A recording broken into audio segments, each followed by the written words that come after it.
Alright, I'm going to do a install of early Ford spindle onto a early Ford straight axle. So this is a Super Bell I-beam drop axle. It's actually the aluminum. It's all wrapped up. I've got it wrapped up just to keep getting it scratched up, but it's polished, so it looks really nice. And this boss here is actually 2 1/4, I believe. And so ordered up a set of Super Bell spindles and their brushed aluminum top kingpin set as well. So pretty much everything comes in the kit. You've got bearing. There's a felt washer that goes on the pin, and at the same time there's the pin that actually goes in. That's the bolt that actually holds the pin in place once you get the assembly together. And so this is a Super Bell axle. It's for 37 to 48 Ford, I believe. And you can see the back of it here. It's a nice piece. I got mine machined. You can get them in chrome, and I think even in stainless steel. But decided I was going to go ahead and just mock this up and see how it looks. And first question is, how this all goes together. So I'm going to put a few pieces together here real quick, and then we'll get going on it. Alright, so first thing you got to do is get spindle lined up, and you might be asking yourself, how do you know which one's left, which one's right? The Zeus fasteners actually go in front, and when you set the spindle up on the axle, one way is actually going to make the spindle straight. In this case, I've got the frame on the car level, so the spindle's level on its axis.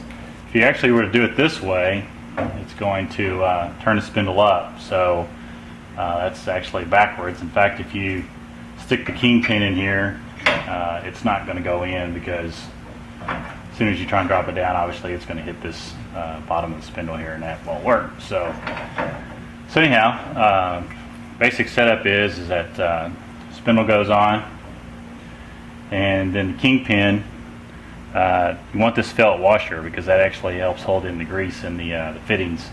And in this case, the Super Bells actually come with the bushings actually already installed in reams, so another good advantage of buying it as a kit. You don't have to worry about getting it all pressed in. So anyway, this drops in, and the pin itself will actually hold the axle in place. Now, if you'll notice, there's a notch actually on the spindle itself that needs to line up with this hole, so that when you put the other pin in here, it's got a place to actually go up against. So I'm going to turn that so that it's about 3 o'clock, and drop it down on here, and just drop the pin in. And at that point, you can see that's the basic setup, but we haven't put our bearing in here yet. So it comes with a bearing, actually a bearing for each side. They got some grease in them. I'll probably go ahead and pack these anyway, but regardless, you want to make sure these are packed well. And some of these bearings may be marked on with top as being the top part of the bearing. If not, you just want the grease side actually pointing down instead of pointing up. You don't want it collecting water. So bearing will fit in here, and you may have a little bit of play between the actual spindle itself and the axle. So there are comes with shims in the kit. So I've already kind of looked at these and determined which ones I need. You may need one, you may need two, but they go in as a set if you need more than one, obviously. And so what I'm going to do is I'm going to raise this pin back up just enough to clear. That way it holds it in place. And I'd already figured out that I need 2 shims. I'm going to raise this back up.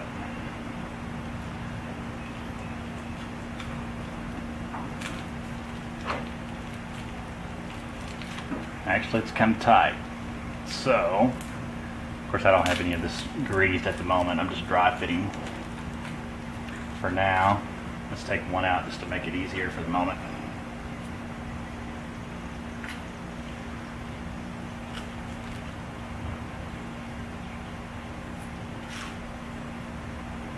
So again, bearing grease side down, pop it in there, and you'll have to probably turn it just a little bit to make sure that that shim lines up with the bearing itself. You can kind of feel through the bottom and determine if it's out of center, and get it back up in there. So there we go. And then you'll want, before you push it all the way down, you'll want to make sure that you turn the kingpin to where the flat edge is oriented with this hole. And then this pin right here, you notice it's got a raised edge. That square side goes in at 9 o'clock.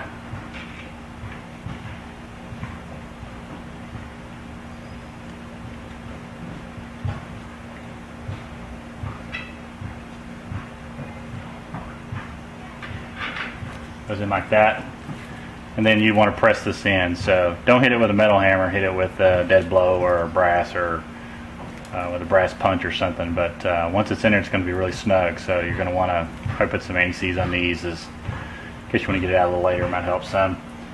And then on the back, you'll have, at a minimal, lock washer and a nut.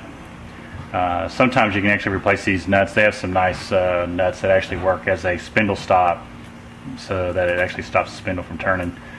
I'll probably put some of those on. You get them in different varieties, different styles, but this is your minimum.